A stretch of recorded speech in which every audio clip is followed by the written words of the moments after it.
My name is Munira Suleiman Tanimu. I'm a businesswoman, a philanthropist, a politician, and most importantly, a mother.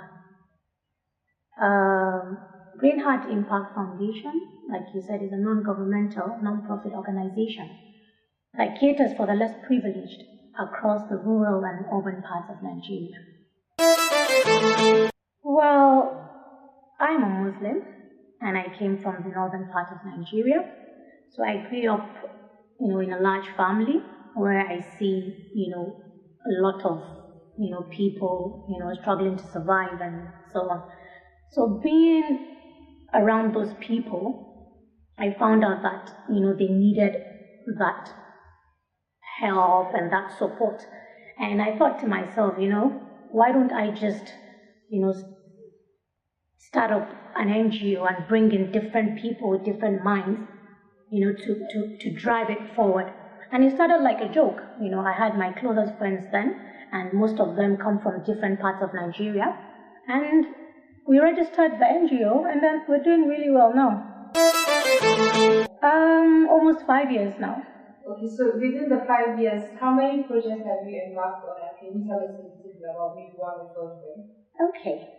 We've done quite a lot, but because what I am doing mostly is between me and God, I don't really say much about it, but we have opened few computer schools in different states, about 3 different states, Kaduna, Kano, and then we have in Jigawa as well.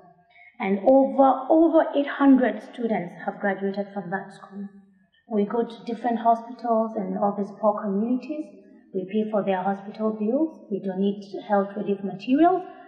We sponsor kids to school. And then we do a lot of projects. No to Girl Child Hawking in Nigeria is our ongoing project. #Books Over Trees. No to Girl Child Hawking in Nigeria was unveiled last year. And we were supposed to start the movement since last year, but due to some problems, we had to leave it till this year. But alhamdulillah, the time is here. What we are doing right now is we're taking 10 girl child hawkers from 10 to 15 off the street. We're taking them off the street and we're putting them in school. And all of these schools are boarding schools so that we can have control over them. And then we're empowering their mothers or their guardians that are taking care of them to have something doing, to have something to feed their family. So what we do is each state we take off 10, we put in school, and then we empower their mothers. And these kids need support. They go through a lot in life. When you sit down with them and ask them questions about what they go through, I, as a mother, it touches me. Because I can't imagine my daughter going through what they are going through. And it's not fair on us women to just see these kids on the road and just drive past them. We can give a helping hand. It's not too much to give. Like I said, we're going round the country, which is 36 states. But as I'm talking to you, we're starting 6 states. So 100 girls back in school, 100 parents and guardians will be empowered. So that is what we want to do. And then we're paying their tuition fee from JSS 1 to JSS 3. I wouldn't call it selection. I think it's luck. Because when you go to all these states, you sit down with them. We met so many of the girl hawkers. When you sit down with them and you ask them questions about school, some of them like the idea, some of them don't. So we see the ones we see the ones that already have a passion. But what I do is I go for the ones that have that basic foundation, the primary school, so I go for those ones because they have their primary school certificate, and that gives us more, advantage. Yes, because most of them that have never gone to school, it's even difficult for you to have a good conversation with them. So that's how we select them. I don't really see any challenges or face any challenges with these people because we open up to them. We talk to them like we talk to our parents. We tell them the situations on ground and we know what they are going through. So we're here to help them. Most of them don't take it serious because they think, oh, these people are just here to, because most NGOs do that to them.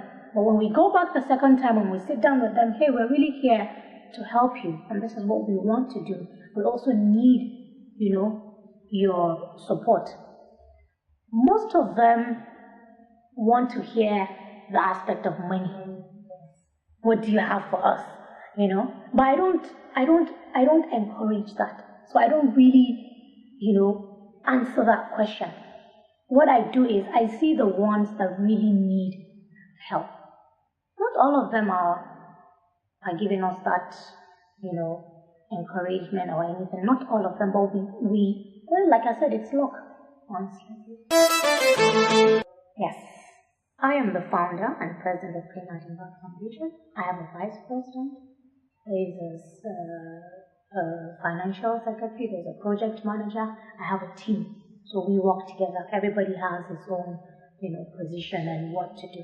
Yes. So what we do is we also have a representative in all these 36 states. And we have members across the nation.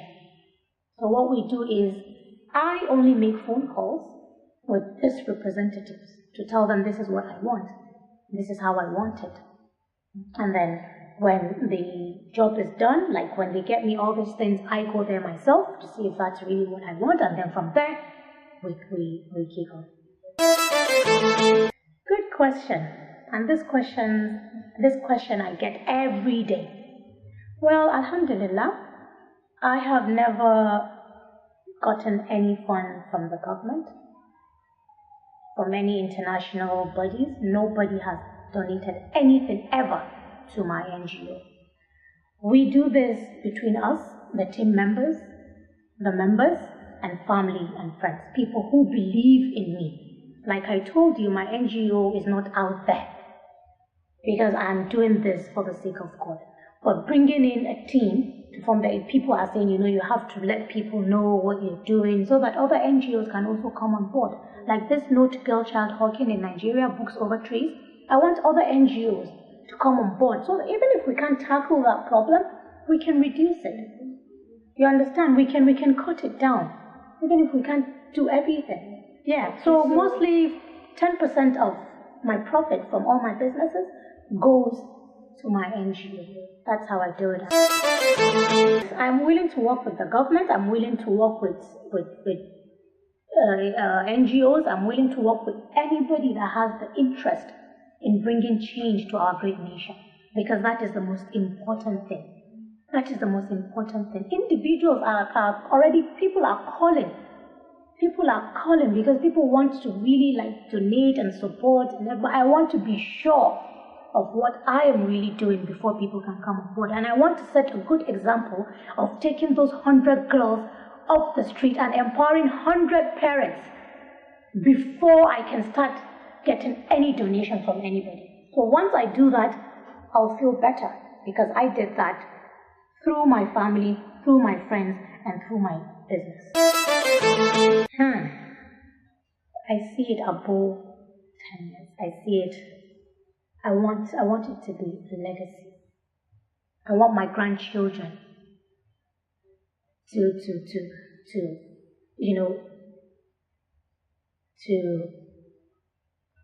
enjoy the benefits. Yes, I don't want my NGO to ever vanish.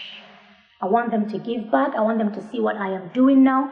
And the most important thing is let them put their heart into this. I'm not doing it for money. I'm not doing it for fame or anything, no. Oh, well, it took me 3 days to get that name. And I kept thinking of different names. And I said to myself, why don't I, think of, things that are around me or things that, and Nigerian colors are green and white, And I said to myself, well, that is one, Nigerian color is green. The second thing is my prophet's best color is green. Yes. So that's another one. So that's two. And then nature is green, and nature is beautiful. Like everything about it is lovely. And I said to myself, okay, so now I've gotten green. And the next thing I was like, okay, heart. If it's a blessing to have, to give back. Not everybody is gifted with that. So if you have that, definitely it's from your heart. You have the heart of giving. And I said to myself, okay, add heart in front. And I did it. And then I was like, okay, so if I'm touching lives and I'm, giving back and I'm changing lives, what does that really mean? I'm making an impact. Okay, so I added impact in front of it. And I said, okay, so all this now, bringing in people and everything, it's a foundation. So I said Greenheart Impact Foundation. And that's how I got the name. All they need to do is go on our website, www.greenheartimpactfoundation.org. Or they can visit our office, plot 2787 Shehu Shagariwe, beside MTN office. So from there, you can donate, you can support, you can volunteer as well, yes.